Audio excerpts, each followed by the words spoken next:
السلام عليكم ورحمة الله تعالى وبركاته. المتابعين الأوفياء، كنتمنى أنكم تكونوا بخير وعلى خير وفي تمام الصحة والعافية. تجدد اللقاء مع فيديو جديد. هذه أبرز عناوين أخبار اليوم. رسالة عاجلة من الملك محمد السادس نصره الله للرئيس الهندي. سخرية عارمة من رمضان العمامرة بسبب ناصر بوريطة. الولايات المتحدة الأمريكية تكشف عن موقفها النهائي من قضية الصحراء المغربية. قرار جديد رسمي وقاسي من البرلمان الأوروبي تجاه المغرب، وهذا أول رد فعل من الصين تجاه قرار البرلمان الأوروبي.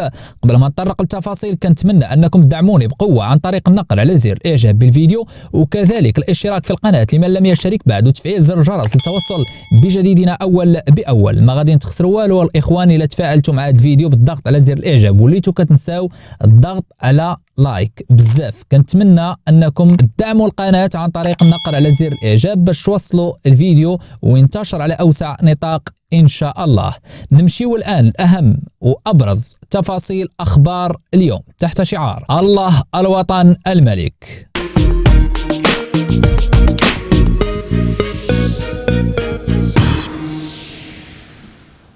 بعث صاحب الجلالة الملك محمد السادس نصره الله وحفظه وأيده برقية تهنئة إلى رئيسة جمهورية الهند فخامة السيدة دروبادي مورمو، وذلك بمناسبة العيد الوطني لبلادها. وأعرب جلالة الملك محمد السادس نصره الله في هذه البرقية عن أخلص التهاني للسيدة دروبادي مورمو وأصدق المتمنيات للشعب الهندي بإطراد التقدم والازدهار.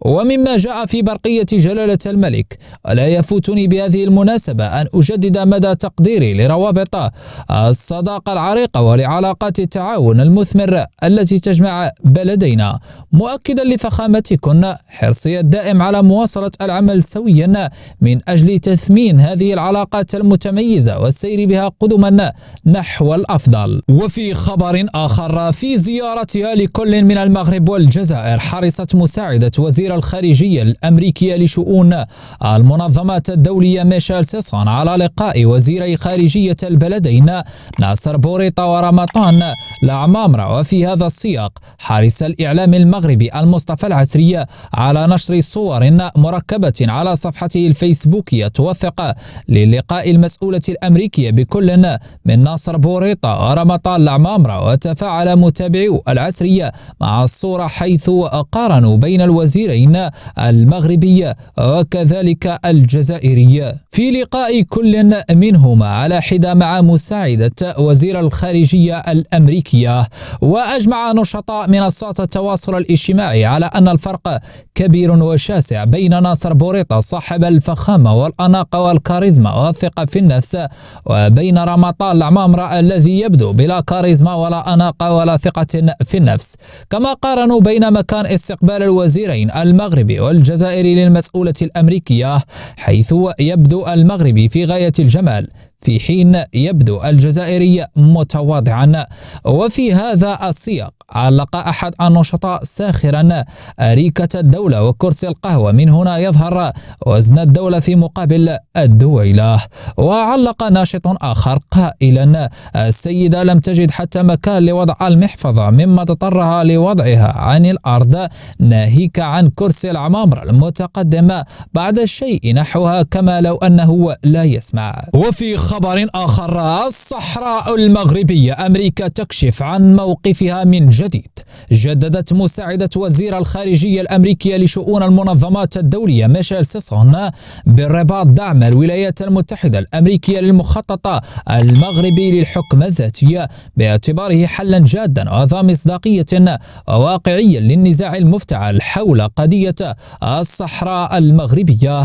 وأوضحت السيدة سيسون خلال ندوة صحفية عقب محادثات مع وزير شؤون الخارجية والتعاون الإفريقي المغاربة المقيمين بالخارج ناصر بوريطة أن الولايات المتحدة الأمريكية ما تزال تعتبر مخطط الحكم الذاتي الذي قدمه المغرب حلا جادا ذا مصداقية وواقعيا. وسجلت المسؤولة الأمريكية أن أولوية الولايات المتحدة الأمريكية هي دعم مسار ذي مصداقية يؤدي إلى حل مشرف ومستدام للنزاع المفتعل حول قضية الصحراء المغربية يحظى بدعم دولي من قبل المجتمع الدولي. وأشارت إلى أن هذا اللقاء تطرق أيضا إلى الدعم المتواصل للولايات المتحدة الأمريكية لستيفان دي ميستورا كمبعوث شخصي للأمين العام للأمم المتحدة إلى الصحراء.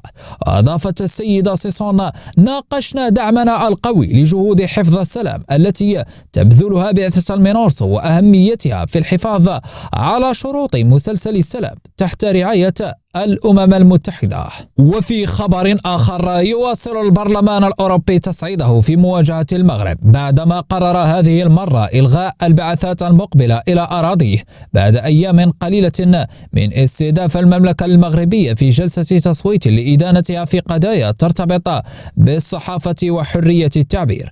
في هذا الإطار، أفادت صحيفة الموندو الإسبانية بأن رئاسة البرلمان الأوروبي قررت توقيف أنشطة البعثات البرلمانية الأوروبية إلى المغرب بالتزامن مع التحقيق القضائي في مزاعم رشوة في قضية قطر غيت. وقد أوردت الصحيفة الإسبانية هذا الخبر نقلا عن مصادر متطابقة من مجموعات سياسية مختلفة داخل هذه المؤسسة. وسبق لمصدر دبلوماسي مغربي أن صرح بصريح العبارة بأن المملكة المغربية مستهدفة من جهات محددة تنشط في البرلمان الأوروبي لصالح أجندة خفية، إذ يتم استغلالها في حملات إعلامية لمحاولة إشراك البرلمان الأوروبي في مناورات معادية للمغرب من خلال مشاريع قرارات وتعديلات مقترحة. وأبرزت الصحيفة الإسبانية أن هذه الخطوة أثارت قلق الحكومة الإسبانية التي تحضر لعقد القمة المغربية الإسبانية رفيعة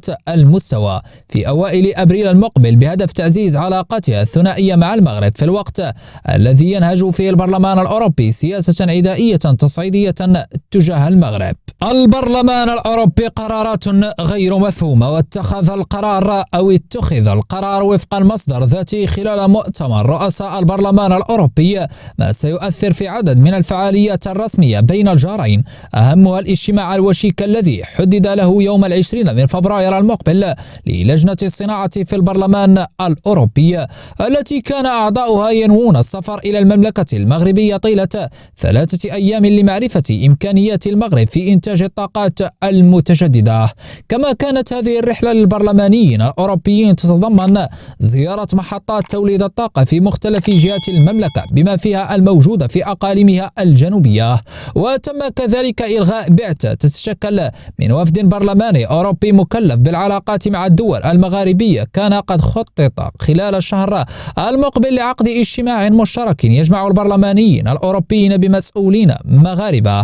في غضون ذلك بقيت أنشطة لم تتمكن رئاسة المؤسسة الأوروبية من إلغائها في انتظار قرار حاسم بشأنها لوجود بلدان وأطراف أخرى فيها، مثل اجتماعات الجمعية البرلمانية للاتحاد من أجل المتوسط التي تنظم في الرباط في فبراير ومارس وماي. وتتكون الجمعية من 280 عضوا من ممثلي بلدان الاتحاد الأوروبي المنتخبين إلى جانب شركائهم من دول جنوب المتوسط. وفي خبر آخر، أدانت جمعية الصداقة المغربية الصينية للنهوض بالثقافة والاقتصاد بشدة المحاولات العدائية للمساس بمصالح المغرب وصورته وبالعلاقات المتميزة والعريقة القائمة بين المغرب والاتحاد الأوروبي والمبنية على القيم والمبادئ المشتركة والمصالح المتبادلة وفق لغة بيان توصلنا من هذه الجمعية بنموذج منها. واعتبرت هذه الوثيقة توصية البرلمان الأوروبي تجاوزا غير مقبول لاختصاصاته وصلاحيته وتطاولا مرفوضا على سيادته وحرمته واستقلالية مؤسساته القضائية. وأعربت عن رفضها المطلق لنزاعات الوصاية أو تلقي الدروس من أي طرف كان مهما كان مستوى العلاقات التي تربطه بالمملكة المغربية. وعبرت جمعية الصداقة المغربية الصليبية الصينية للنهوض بالثقافة والاقتصاد عن أسفها لانصياع البرلمان الأوروبي لبعض الجهات المعادية داخله واستدراجه في حملتهم المضللة التي تستهدف شريكا عريقا وذا مصداقية يتطلع بأدوار كبرى في حماية الحقوق والحريات والدفاع عن الأمن والسلم الإقليمي والدولي، ويعتبر ركيزة استقرار ودعامة لحسن الجوار والتفاهم بين الشعوب والحضارات والثقافات.